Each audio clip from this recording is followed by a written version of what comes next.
How's it going, everyone?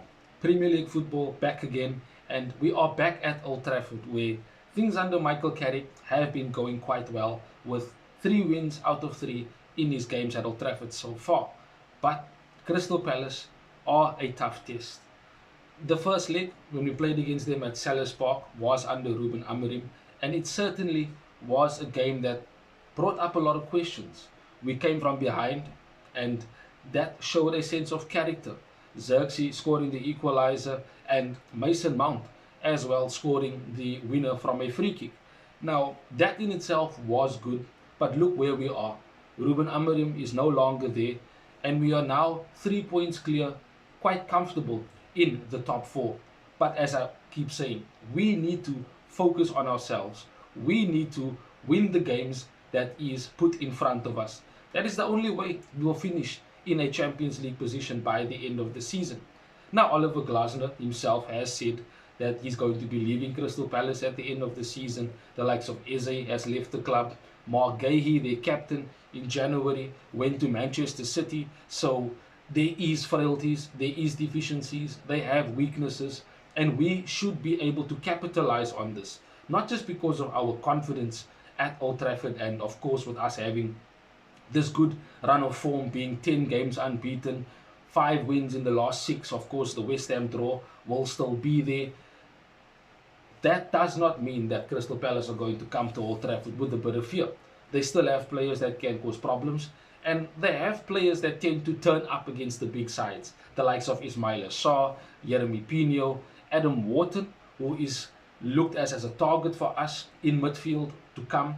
And I certainly would use this game as an acid test for him. Can he survive in a midfield that will be having Mainu, Casemiro and Bruno? Can he still dictate the tempo, play those passes from deep like he does for Crystal Palace? If he does do that, then that is good for Manchester United in the long run. But in the short run, no, it will not be. We need Adam Wharton to have a bad to decent game at most, especially against us. Now, Oliver Glasner normally plays a 3-4-3, sometimes a 3-5-2, and he has been vocal about the fact that he's able to adapt and choose a formation and a system that works per the opposition that he plays. Now, lately, he's been going with a 4-2-3-1, and I think it is due to the type of players that he has available. Mateta, after his failed move to AC Milan, he's not available. But again, they have the likes of Guisson that can cause you trouble of late. He has been informed. We know the pace and the directness of Ismail Assar. So these are things we need to look out for. Set pieces, they of course have their threats as well from there. The likes of Lacroix from defense and Anderson. These are players that can cause you trouble from centre back.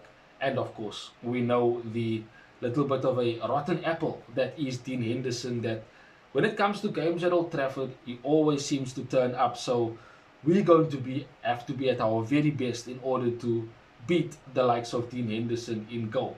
Now, Michael Carrick, again, is presented with an opportunity to make a few changes to the starting 11.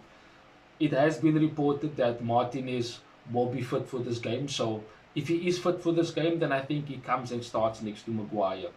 That being said, I don't think he changes the back line at all. Delo, I think, starts at right back, especially because he is faster than Mazraoui. I would want Mazraoui to start ahead of Delo, but I don't think that Michael Carrick sees Mazraoui as a better player, at least in his opinion. So I think Delo will continue to start at right back, and of course, Shaw, being the left back, will continue to play there. Unbelievably enough, he started every single game since the beginning of the season. I have to give credit to Luke Shaw.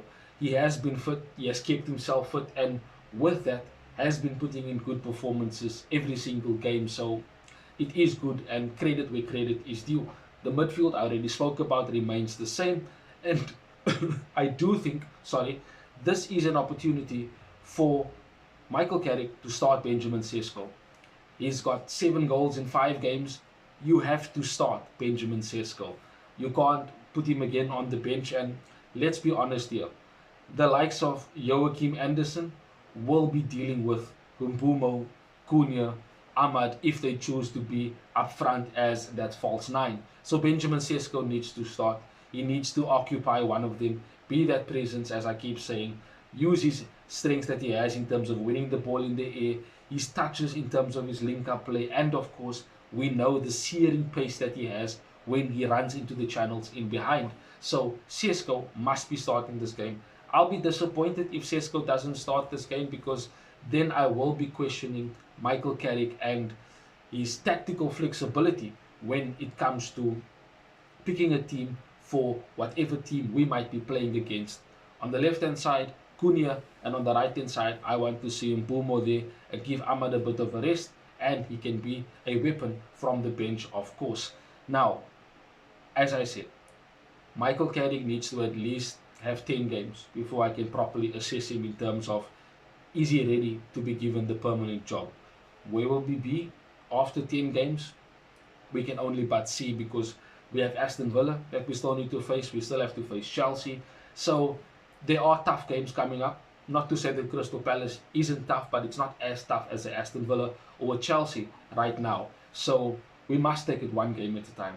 We have to be mindful of the fact that other teams are also fighting for a place in the Champions League for next season. So, as I always repeat, we must focus on ourselves, and only that way will we be consistent in our performances, thus getting good results like a win. But you let me know in the comment section what your thoughts are ahead of the game against Crystal Palace, your thoughts on Michael Carrick, and do you think you will start Benjamin Sesko this weekend? Let me know. Have a wonderful weekend. Till we see each other again in the next one. Bye-bye, Red Devils. Thanks for watching. If you want more content on Manchester United, like, share and subscribe.